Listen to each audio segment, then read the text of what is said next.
बीरबल और गुमसुम शहर का रहस्य। मुगल साम्राज्य में एक शहर था, रोशनपुर। यह शहर हमेशा हंसी, गीत और चहल पहल से भरा रहता था। लेकिन एक दिन अचानक वहां पूर्ण सन्नाटा फैल गया। न कोई आवाज, न कोई हंसी, न घोड़ों के टाप, न बाजार की हलचल। पूरा शहर जैसे गुमसुम हो गया था। लोग बोलते तो आवाज हवा में गायब हो जाती। बच्चे हंसते पर ध्वनि कहीं नहीं पहुंचती। यहां तक कि ढोल बजाओ तो भी ढोल की आवाज नहीं आती। राज्य में डर फैल गया। अकबर भी चिंतित हो उठे, क्योंकि आवाजें गायब हो जाना प्रकृति का नियम नहीं, किसी षड्यंत्र का संकेत था। उन्होंने तुरंत बीरबल को दरबार में बुलाया। भाग एक, अकबर की चिंता। अकबर ने गंभीर स्वर में कहा, बीरबल, रोशनपुर शहर में कोई आवाज नहीं सुनाई देती। तुम्हारे अनुसार ऐसा क्यों हुआ होगा? बीरबल ने सोचा, फिर बोले, हुजूर, आवाज कभी गायब नहीं होती। अगर कोई आवाज खोती है तो किसी और जगह मिलती है। मतलब कोई आवाजों को चुरा रहा है। अकबर चौंक गए। कोई आवाज कैसे चुरा सकता है? बीरबल मुस्कुराए, जैसे कोई दिल चुरा ले वैसे ही आवाज भी। लेकिन आवाज चुराने के पीछे जरूर कोई योजना होगी। अकबर बोले, तुरंत रोशनपुर जाकर जांच करो। भाग दो, गुमसुम शहर की पहली झलक। बीरबल सैनिकों के साथ रोशनपुर पहुंचे। शहर वास्तव में पूरी तरह चुप था। बच्चे खेल रहे थे, लेकिन उनकी खिलखिलाहट हवा में घुलकर गायब हो रही थी। बाजार में लोग बातें कर रहे थे, लेकिन आवाज नहीं बन रही थी। घोड़ों के टाप, मानो जमीन ही निगल रही हो। सिपाही बोला, साहब, यह तो किसी जादू जैसा है। बीरबल ने सिर हिलाया, जादू नहीं, बहुत गहरी चाल है। उन्होंने चारों ओर देखा। एक बात अजीब लगी। हर घर की खिड़की पर एक ही चिन्ह बना था। 3 गोलाकार तरंगे, जैसे आवाज की लहरें। बीरबल ने उस निशान को छुआ। उसमें से हल्की गर्माहट महसूस हुई।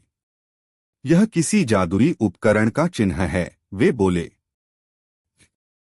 भाग 3, रहस्यमयी बूढ़ी औरत। शाम को बीरबल पास के मंदिर गए। वहां एक बूढ़ी औरत बैठी थी, लेकिन आश्चर्य, उसकी आवाज सुनाई दे रही थी। वह बुदबुदा रही थी, सबकी आवाजें ले गए, लेकिन मेरी नहीं ले सके। उन्हें मेरी आवाज से डर लगता है। बीरबल तुरंत आगे बढ़े। माँ, आप कौन हैं? और यह क्या कह रही हैं? बूढ़ी औरत मुस्कुराई, मैं हूं सुनैना, इस शहर की आवाजों की रखवाली करने वाली। और यह जो हुआ है, वह किसी इंसान का काम नहीं, कोई आवाजों का दानव आया है। बीरबल ने पूछा, दानव? वह बोली, हाँ, वह आवाजों को खींचकर अपने महल में बांध लेता है। लोग जितना बोलते हैं, दानव उतना शक्तिशाली होता जाता है। बीरबल सोच में पड़ गए। महल? वह कहाँ होगा? बूढ़ी औरत ने कांपते हाथ से दूर एक पहाड़ी की ओर इशारा किया। गुंज पहाड़ी पर, वहां आवाजों का कैदखाना है। बीरबल जान गए कि अब आगे कठिन यात्रा है।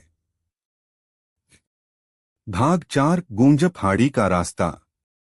रात होते ही बीरबल निकले। चारों ओर गहरी चुप्पी थी, यहां तक कि उनके कदमों की आवाज भी गायब हो जाती थी। पहाड़ी के करीब पहुंचते ही हल्की गूंज सुनाई पड़ी, जैसे कई लोग बहुत धीरे बोल रहे हों। यह वही कैद की हुई आवाजें हैं, बीरबल फुसफुसाए। जैसे जैसे वे ऊपर बढ़ते गए, गूंज बढ़ती गई और तेज और रोशन।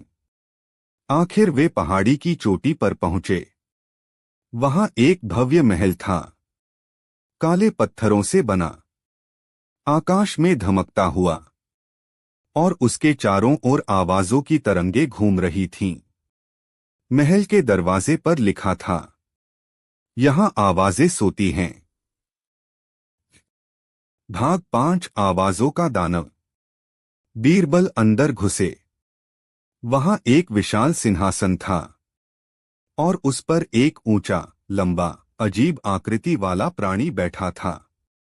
उसका शरीर हवा जैसा, चेहरा बदलता रहता, और हाथों में एक चमकता हुआ जाल था। वह दानव बोला, कौन है जो मेरी आवाजों के साम्राज्य में आया है? बीरबल ने साहस से कहा, मैं बीरबल हूं। यह आवाजें तुम्हारी नहीं, जनता की हैं। उन्हें तुरंत छोड़ दो। दानव हंसा, और उसकी हंसी से पूरा महल कांप उठा। आवाजें ही शक्ति हैं। जिनके पास आवाज है, उनके पास दुनिया है। मैं दुनिया का सबसे शक्तिशाली दानव बनना चाहता हूं। बीरबल बोले, ताकत आवाज से नहीं, बुद्धि से आती है।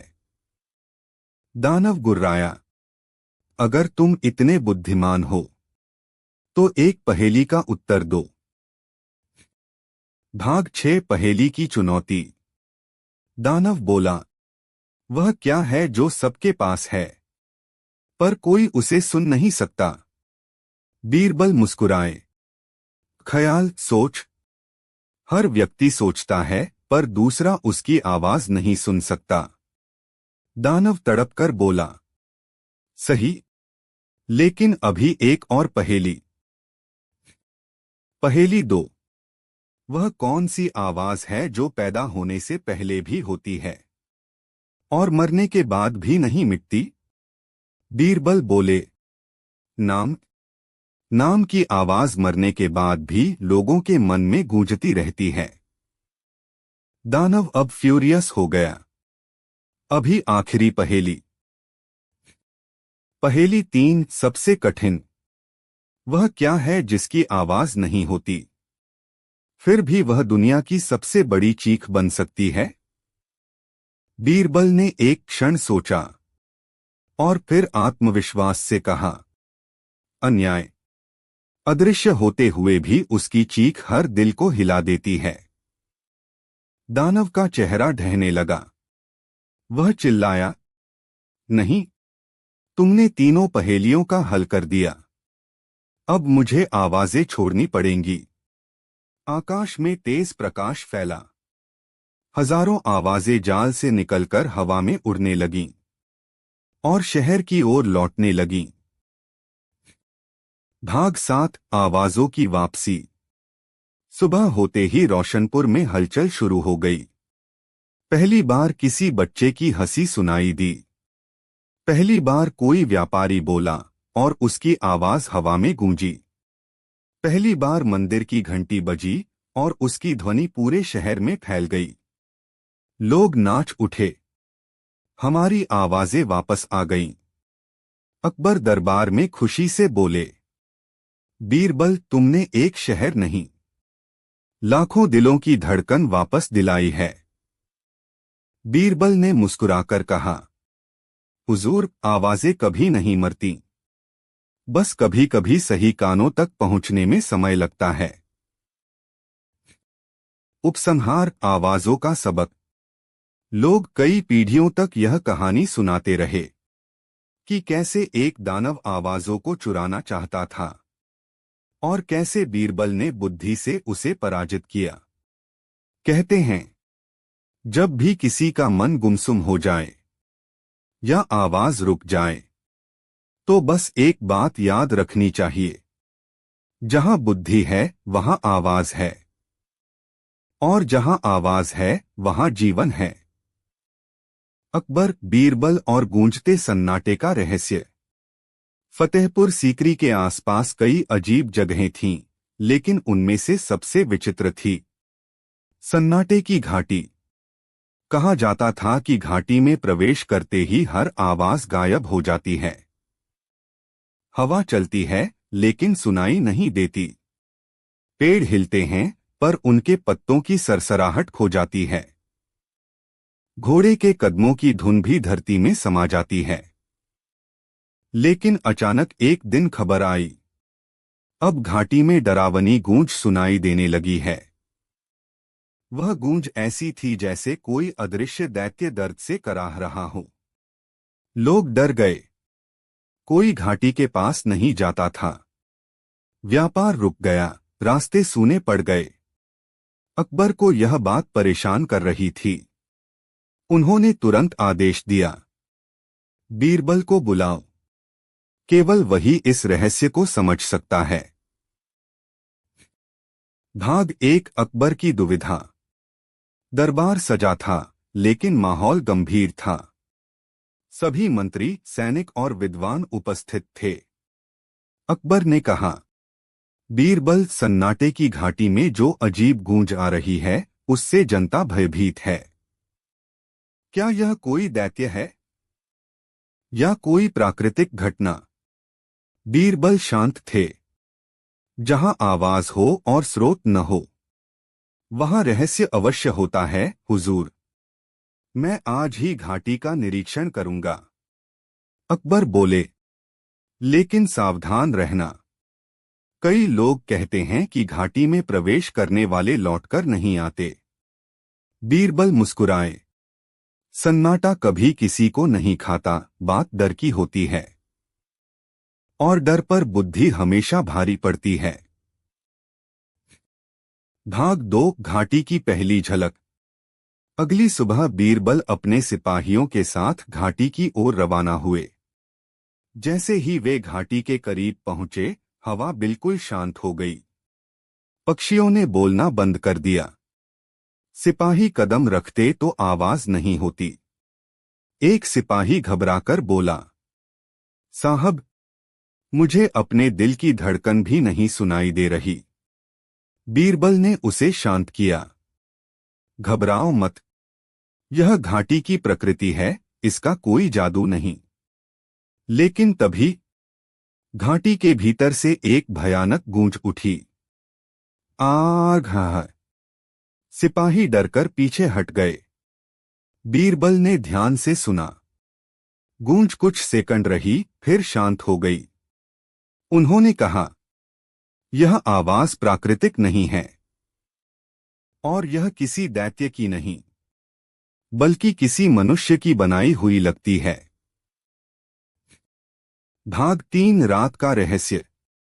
बीरबल ने निर्णय लिया कि वे रात में घाटी के पास पहरा देंगे, क्योंकि कई रहस्य उजाले में नहीं, अंधेरे में खुलते हैं। रात गहरी हो चुकी थी। चांद बादलों के पीछे छिपा हुआ था। तभी फिर वही गूंज उठी।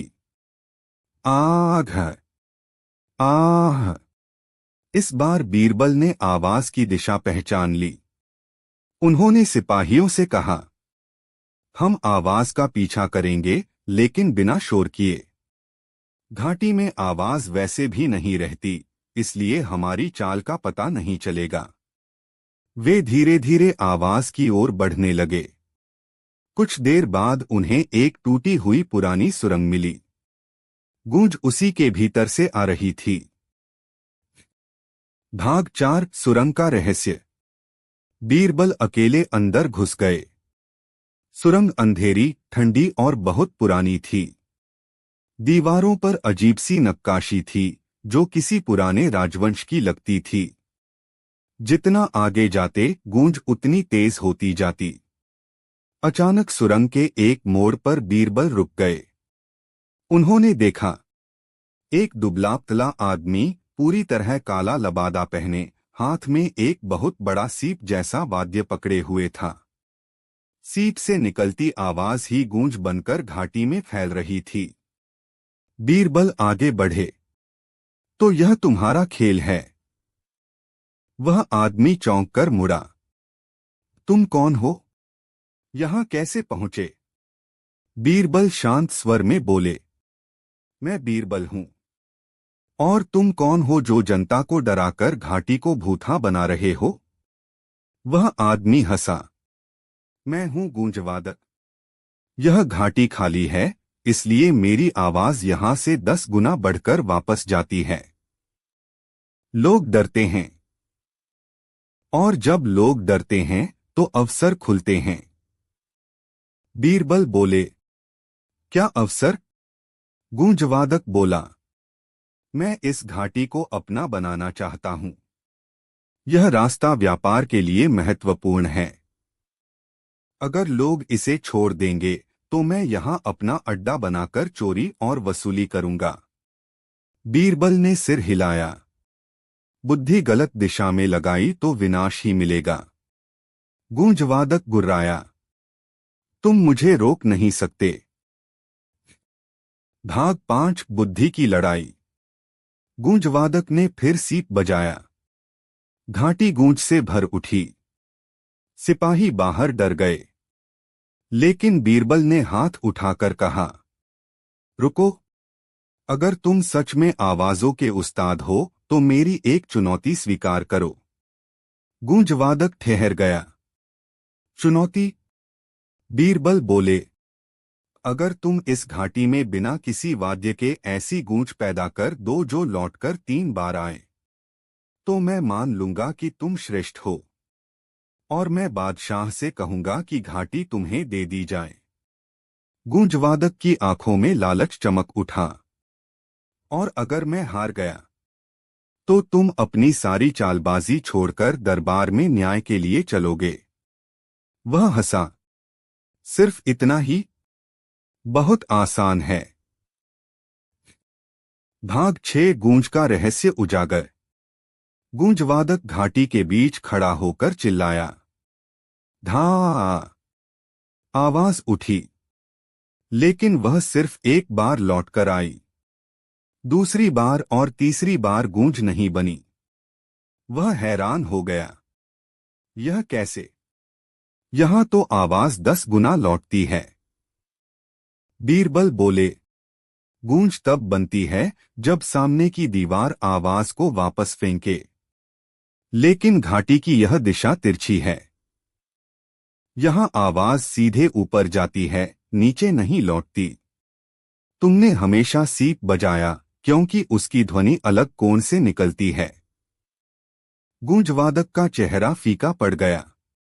उसकी सारी चालाकी उजागर हो चुकी थी। भाग 7 अकबर का न्याय। अगले दिन गूंजवादक को दरबार में पेश किया गया। अकबर ने कठोर स्वर में पूछा, तुमने जनता को डराकर खाली घाटी बनाने की कोशिश क्यों की? गूंजवादक बोला, मुझे लगा डर से रास्ता मेरा हो जाएगा। अकबर बोले, डर से रास्ता नहीं मिलता, डर से तो रास्ते बंद हो जाते हैं। तुम्हारी सजा होगी।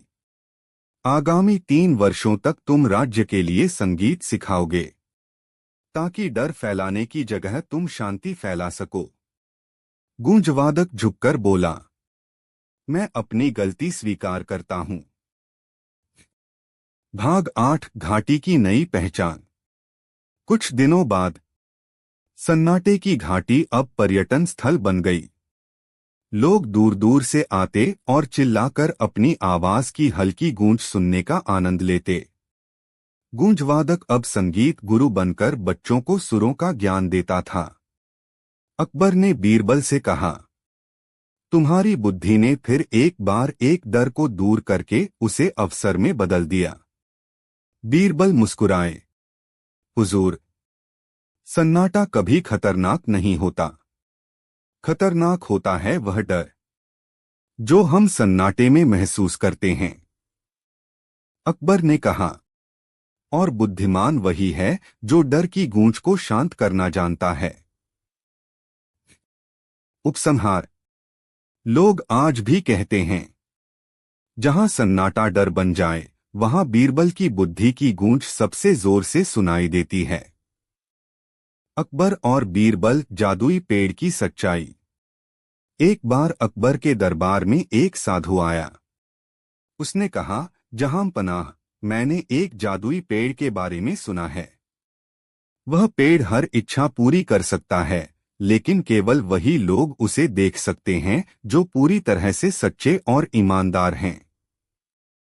क्या आपके दरबार में ऐसा कोई है जो उस पेड़ को देख सके? अकबर ने दरबार की ओर देखा। सभी दरबारी सिर झुकाए खड़े थे। किसी में इतनी हिम्मत नहीं थी कि वह खुद को पूरी तरह सच्चा और ईमानदार कह सके। अकबर ने बीरबल की ओर देखा और मुस्कुराते हुए कहा, बीरबल, तुम तो अपनी चतुराई और सच्चाई के लिए प्रसिद्ध हो। क्या तुम उस जादुई पेड़ को देख सकते हो? बीरबल ने सहजता से कहा, जहां पनाह, मैं इस पेड़ को देखने के लिए तैयार हूं। कृपया साधु से पूछें कि यह पेड़ कहाँ है। साधु ने कहा, यह पेड़ जंगल के बीच में है। मैं आपको वहां ले चलूंगा। यात्रा की तैयारी। अकबर, बीरबल और दरबार के अन्य लोग साधु के साथ जंगल की ओर चल पड़े। कुछ घंटों की यात्रा के बाद साधु ने एक बड़ी खुली जगह पर रुकते हुए कहा, यही वह स्थान है। अब केवल वही इसे देख पाएगा जो पूरी तरह सच्चा और ईमानदार है। सभी लोग एक दूसरे की ओर देखने लगे, लेकिन किसी को कुछ भी नहीं दिख रहा था। तभी साधु ने अकबर से पूछा, जहां पनाह, क्या आप पेड़ देख सकते हैं? अकबर ने इधर उधर देखा और थोड़ी असहजता से कहा, मुझे कुछ दिखाई नहीं दे रहा। शायद मैं पूरी तरह ईमानदार नहीं हूं। साधु ने बीरबल की ओर मुड़ते हुए कहा, तो अब तुम बताओ बीरबल, क्या तुम इस जादुई पेड़ को देख सकते हो? बीरबल की चतुराई। बीरबल मुस्कुराए और साधु से बोले, हाँ, मुझे यह पेड़ साफ दिखाई दे रहा है। कितना सुंदर और विशाल है। इसके फल चमक रहे हैं और इसकी शाखाएं आसमान तक फैली हुई हैं।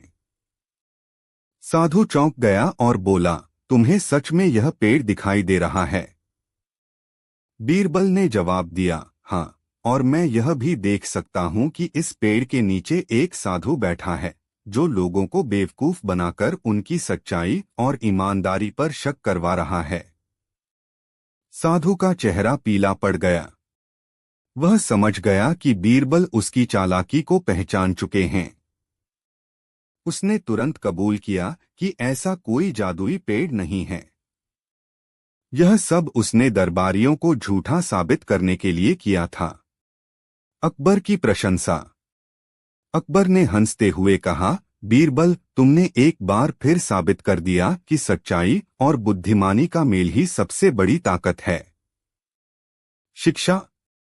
यह कहानी सिखाती है कि हमें अपनी सच्चाई और ईमानदारी को किसी के दिखावे या चालाकी के आधार पर नहीं तोलना चाहिए। अपनी समझ और विवेक का उपयोग करना ही सच्ची बुद्धिमानी है। अकबर, बीरबल, गुमशुदा परियों का पुल। अजीब सपनों का रहस्य। एक सुबह दरबार में बड़ी हलचल थी।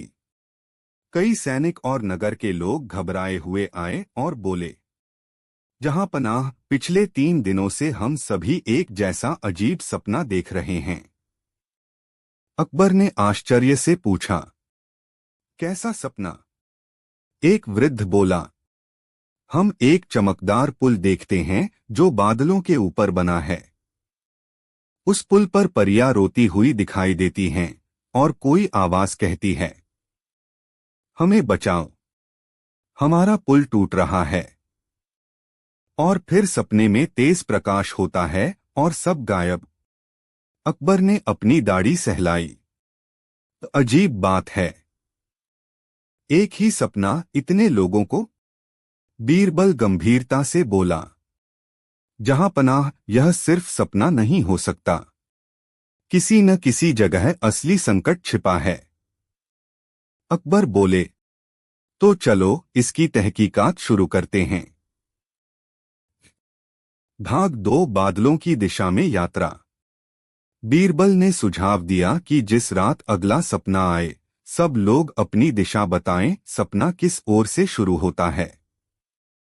सबकी उंगली एक ही दिशा की ओर उठी, उत्तरी पहाड़ों की तरफ। अकबर ने तुरंत सेना और बीरबल के साथ यात्रा प्रारंभ की। रास्ता कठिन था, ऊंचे पहाड़, ठंडी हवाएं, घने जंगल। जितना आगे बढ़ते एक अजीब चमक आसमान में दिखाई देती, मानो कोई आसमानी दीपक टिमटिमा रहा हो। सैनिक बोले, जहां पनाह, यह क्या है? तारा। बीरबल बोले, नहीं, यह कोई संकेत है। कोई समस्या है जो हमें बुला रही है। भाग 3, परियों की छुपी दुनिया। एक रात शिविर में सभी आराम कर रहे थे कि अचानक एक हल्की सी घंटियों जैसी आवाज आई। अकबर और बीरबल जाग उठे। एक छोटी सी चमकीली आकृति हवा में तैरती दिखी। वह एक परी थी, छोटी, चमकती हुई, बेहद सुंदर, परंतु उसके पंख आधे टूटे हुए थे। बीरबल ने कहा, तुम सपना भेजने वालों में से हो? परी रोते हुए बोली, हाँ, हमारा पुल टूट रहा है। हमारी दुनिया धरती और आसमान को जोड़ती है। अगर पुल टूट गया तो हमारी शक्ति भी हमेशा के लिए समाप्त हो जाएगी। अकबर ने पूछा, लेकिन पुल टूट क्यों रहा है? परी ने एक गहरी सांस ली, क्योंकि कोई उस पुल की रोशनी चुरा रहा है। हमारा पुल चमक से बना है और कोई उसे धीरे धीरे खींच रहा है। अकबर बोले, कौन है वह? परी डरते हुए बोली, एक भटका हुआ जादूगर जो अमर होना चाहता है। भाग 4, जादूगर का अंधेरा वन। अगले दिन परी ने सभी को अपने संसार की ओर ले जाने का मार्ग दिखाया। पहाड़ों के बीच एक गुफा थी जो नीली रोशनी से चमकती थी। जो ही वे गुफा में पहुंचे, सब कुछ बदल गया। अब वे एक ऐसी जगह थे जहां पेड़ चमकते थे, हवा में चांदी की धूल तैरती थी, पक्षी गीत नहीं, संगीत बजाते थे, रास्तों पर पंखुड़ियां खुद ब खुद गिरती थीं।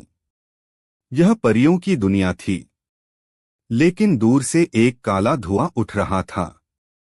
वह धुआं जादूगर के किले से आ रहा था। अकबर बोले, जादूगर वहीं है। बीरबल ने कहा, और पुल भी वहीं से जुड़ा है। भाग 5, अंधेरे किले का सामना।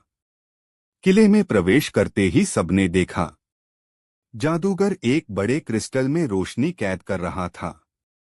वही रोशनी परियों के पुल से निकल रही थी और पुल धीरे धीरे फीका पड़ रहा था। जादूगर चिल्लाया, कोई मुझे रोक नहीं सकता। मैं सारी रोशनी समेट लूंगा और अमर हो जाऊंगा। अकबर आगे बढ़े। अमरता दूसरों की दुनिया उजाड़कर नहीं मिलती। जादूगर हंसकर बोला, तो आज मेरा सामना देखते हैं। वह अंधेरा फैलाने लगा। सैनिक पीछे हट गए, लेकिन बीरबल आगे आया। भाग 6, बीरबल की बुद्धि का जाल। बीरबल ने किले की दीवार पर लगे क्रिस्टल को ध्यान से देखा और अचानक ऊंची आवाज में बोला, अरे जादूगर, तुम्हारी जादुई शक्ति कमजोर है। जादूगर गुस्से में बोला, मैं कमजोर? कैसे? बीरबल बोला, अगर तुम सच में ताकतवर होते तो क्रिस्टल को 3 रंगों में नहीं चमकाते। यह तो सिर्फ डर दिखाने का खेल है। जादूगर तमतमा गया, मैं कमजोर नहीं। और गुस्से में उसने क्रिस्टल की चमक को और तेज कर दिया। लेकिन तभी फटी हुई जादुई ऊर्जा की गर्मी से क्रिस्टल टूट गया। सारी रोशनी वापस आसमान की ओर उड़ गई। पुल फिर से चमक उठा। जादूगर चीखता रह गया, नहीं, मेरी शक्ति, मेरी अमरता। और रोशनी के झटके से जादूगर बेहोश गिर पड़ा। भाग 7, परियों की दुनिया में उत्सव। पुल फिर से जगमगा उठा। परियां खुशी से नाचने लगीं। उनकी रानी ने अकबर और बीरबल का स्वागत किया। उसने कहा, आपने हमारी दुनिया बचा ली। हम आपका आशीर्वाद देती हैं। जब भी आपके राज्य में अंधेरा फैलने लगेगा, हमारी एक किरण उसे मिटाने आएगी। अकबर ने मुस्कराकर कहा, अंधेरा चाहे कितना भी बड़ा हो, बुद्धि की एक किरण ही काफी होती है। बीरबल मुस्कुराए, सच्चाई और रोशनी कभी कैद नहीं हो सकती। सभी खुशी खुशी लौट आए। कहानी का संदेश, गलत रास्ते से शक्ति प्राप्त करने वाला अंत में स्वयं हार जाता है। बुद्धि और धैर्य किसी भी जादू से ज्यादा ताकतवर होते हैं। रोशनी बांटने से बढ़ती है, छीनने से घटती है। अकबर और बीरबल रहस्यमय आईने का शहर। अजीब आईनों की शिकायत। एक दिन दरबार में अचानक हलचल मच गई। राजमहल के सफाई कर्मी घबराए हुए अंदर आए। हुजूर, बहुत बड़ी समस्या हो गई। अकबर ने भौहें चढ़ाकर पूछा, क्या हुआ? सफाई कर्मी कांपते हुए बोले, महल के आईने अजीब हो गए हैं। अकबर, अजीब कैसे? सफाई कर्मी, हुजूर, जब कोई आईने में देखता है तो उसे अपनी सूरत नहीं दिखाई देती, बल्कि कोई दूसरी ही परछाई दिखती है। कभी किसी बूढ़े की, कभी किसी बच्चे की, कभी किसी रोते हुए आदमी की। पूरा दरबार हक्का बक्का। अकबर ने तुरंत कहा, बीरबल को बुलाया जाए। बीरबल आए तो अकबर बोले, बीरबल, हमारे आईने हमारा चेहरा नहीं दिखा रहे। यह जादू है या कोई चालबाजी? बीरबल ने मुस्कुराकर कहा, हुजूर, आईना कभी झूठ नहीं बोलता। अगर वह कुछ और दिखा रहा है तो वह भी सच ही होगा, बस छिपा हुआ सच। अकबर, तो यह रहस्य तुम्हें ही सुलझाना होगा। भाग 2, आईनों का पहला जांच। बीरबल महल के सभी कमरों में गए। पहले उन्होंने छोटे आईने देखे, फिर बड़े आईने, फिर राजा का निजी आईना, और हर आईना विचित्र चेहरा दिखा रहा था। बीरबल ने पूछा, किस किस का चेहरा बदलकर दिखाया? सफाई कर्मी बोला, हुजूर, मेरा चेहरा तो किसी भिखारी जैसा दिखा। रानी का सेवक बोला, और मेरा चेहरा किसी राक्षस जैसा।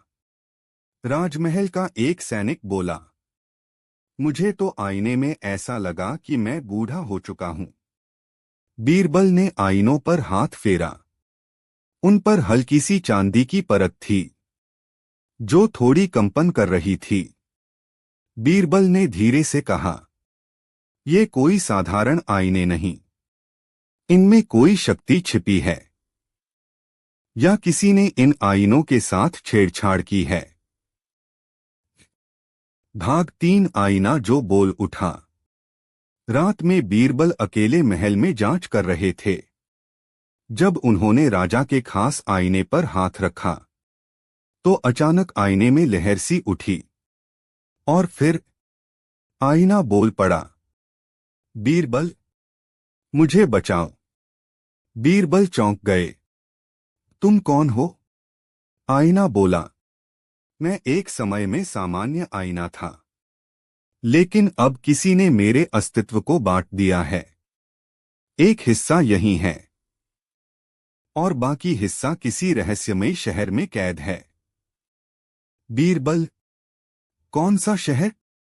आईना, आईनों का शहर, प्रतिबिंबलोक, जहां हर आईना एक अलग सच दिखाता है। बीरबल के मन में सवाल पैदा हुए, कौन है जो प्रतिबिंबलोक चला रहा है, और क्यों आईनों को प्रभावित कर रहा है?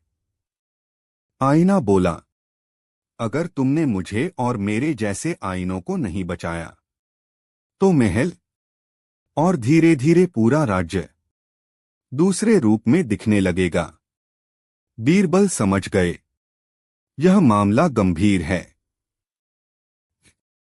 भाग 4 गुप्त रास्ते की खोज। अगली सुबह बीरबल एक नक्शा लेकर महल के पीछे की जगह जांचने लगे, जहां पुराने जमाने के आईने बनाए जाते थे। वहां एक पुराने शिल्पकार की कार्यशाला थी। मिट्टी हटाकर उन्हें एक तख्ती मिली। तख्ती पर लिखा था, प्रतिबिंब जहां जन्म ले, वहां उसका द्वार भी होता है। बीरबल ने धूप में आईना रखा। जैसे ही रोशनी आईने पर पड़ी, आईने से एक चमक निकली और महल की दीवार पर एक गोल द्वार का आकार बन गया। बीरबल बोले, यही है प्रतिबिंबलोक का रास्ता। वे अकेले अंदर चले गए। भाग 5 आईनों का अजीब शहर। जैसे ही बीरबल द्वार में घुसे, एक नई दुनिया सामने थी। हर तरफ आईने ही आईने। आसमान आईने से ढका, जमीन आईने की थी।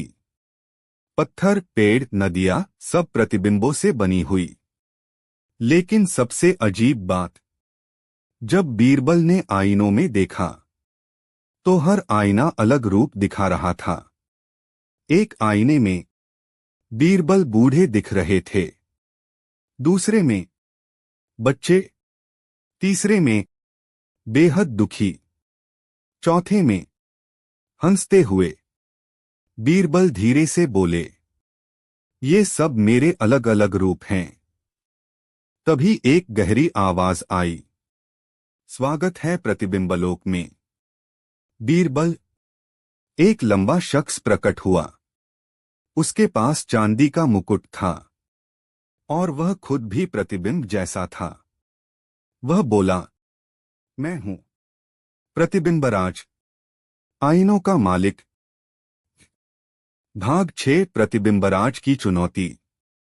बीरबल ने कहा, तुमने महल के आईनों में छेड़छाड़ क्यों की? प्रतिबिंबराज हंसा, क्योंकि लोग सिर्फ अपना चमकता चेहरा देखते हैं, कोई अपना असली रूप नहीं देखता। बीरबल ने कहा, लेकिन तुमने लोगों को भ्रमित किया है। प्रतिबिंबराज, नहीं, मैंने उन्हें अपने अंदर छिपे सच दिखाए हैं। कोई खुद को राक्षस जैसा देख रहा है, क्योंकि उसका मन लालच से भरा है। कोई खुद को गरीब जैसा देख रहा है, क्योंकि उसका दिल करुणा से खाली है।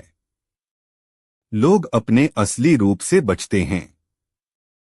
बीरबल बोले, इस सच दिखाना अच्छी बात है, लेकिन जबरदस्ती नहीं। लोगों की पहचान को तोड़ना गलत है।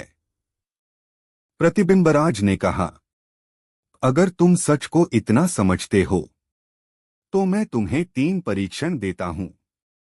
अगर जीत गए, मैं सारे आईने मुक्त कर दूंगा। अगर हार गए, तो तुम्हारा असली प्रतिबिंब हमेशा के लिए यहीं कैद रहेगा। बीरबल ने दृढ़ता से कहा, मैं तैयार हूं। भाग 7 पहला परीक्षण, स्वयं की पहचान। प्रतिबिंबराज ने कहा, आईनों में देखो और बताओ, इनमें से कौन सा असली तुम हो? 20 आईने एक साथ चमकने लगे। हर आईना एक अलग बीरबल दिखा रहा था।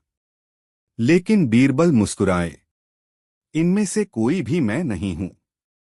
प्रतिबिंबराज चौंका, कैसे? बीरबल बोले, क्योंकि मैं इन रूपों से अधिक हूं।